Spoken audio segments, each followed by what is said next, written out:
На очереди порция любопытных фактов Республики Коми. О том, как в 2025 году в Уссысольске возросло количество автомобилей и что случилось следом. О первых донорах крови. Александр Головина знает подробности. 8 литров консервированной донорской крови изготовлено в республике за 1938 год. Именно тогда служба крови республики начинает свою историю. Приказом по Наркомздраву Коми АССР ответственным назначен Иван Митюшев. В штате 3 человека. Уже в следующем году результат возрастает втрое – 24 литра. С первых дней Великой Отечественной перед службой сложная задача – резко увеличить заготовки крови для тыловых госпиталей. Срочно комплектуют кадры, разворачивают массовое патриотическое движение по вступлению в ряды доноров. Их число увеличивается в 58 раз по сравнению с довоенным временем. Всего за годы войны изготовлено 980 литров крови. После переливания твоей крови я стал быстрее поправляться и скоро пойду на фронт бить фашистов.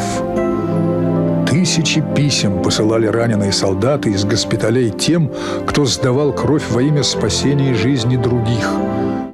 В послевоенные годы служба региона вступает на новый этап безвозмездного донорства. Огромная территория, значительное удаление учреждения от центра с одной стороны и необходимость внедрения метода переливания крови в практику всех лечебных учреждений с другой требует целой системы учреждений службы крови. В 1956-м появляются отделения крови в Ухте, в Иркуте, Инте. В целом по республике к тому периоду 849 доноров и больше 4000 переливаний крови. Дом книги появляется в Сыктывкаре в 1979-м и сразу становится настоящей визитной карточкой и культурным центром нашей республики. Специально для храма книг, именно таким его представляли архитекторы, даже пригласили именитых коми-художников. Они украсили колонны здания кожей и резьбой по дереву. Народу на открытие было, я не знаю, как на митинг. И нас прямо до своего дела, до художественного, прямо толпа несла на руках, можно сказать. И очень люди интересовались тогда литературой, книги читали. Художественная литература, поэтические сборники, научная публицистика, энциклопедии и детские книги. Несмотря на дефицит товаров в стране, полки магазина никогда не были пустыми. Наоборот, именно здесь можно было найти редкие экземпляры. На всю республику Дом книги славился и своими интересными мероприятиями. Каждую неделю здесь встречался бомонд, преподаватели, ученые и другие неравнодушные к общественным инициативам советские граждане. Если это было заседание политического клуба, то там обсуждались самые насущные политические моменты в нашей стране, которые волновали всех. Там мы рассказывали о книгах. Ведущими этих клубов были преподаватели СГУ. И к нам приходили самые интересные люди, столицы, гости столицы.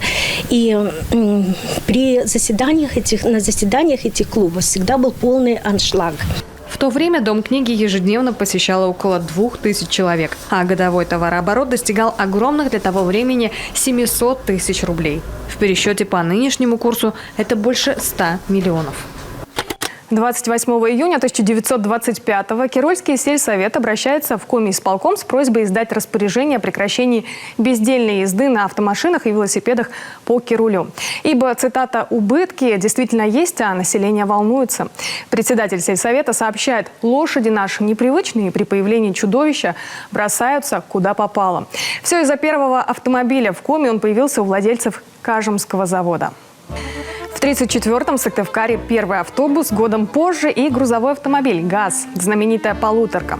Автомобильный парк республики стремительно увеличивается. В 1935-м на первомайской демонстрации в столице республики участвует колонна из 23 машин. А в 1941-м в Коми уже больше 3000 авто, из них в лагерях ГУЛАГа 2143 единицы транспорта.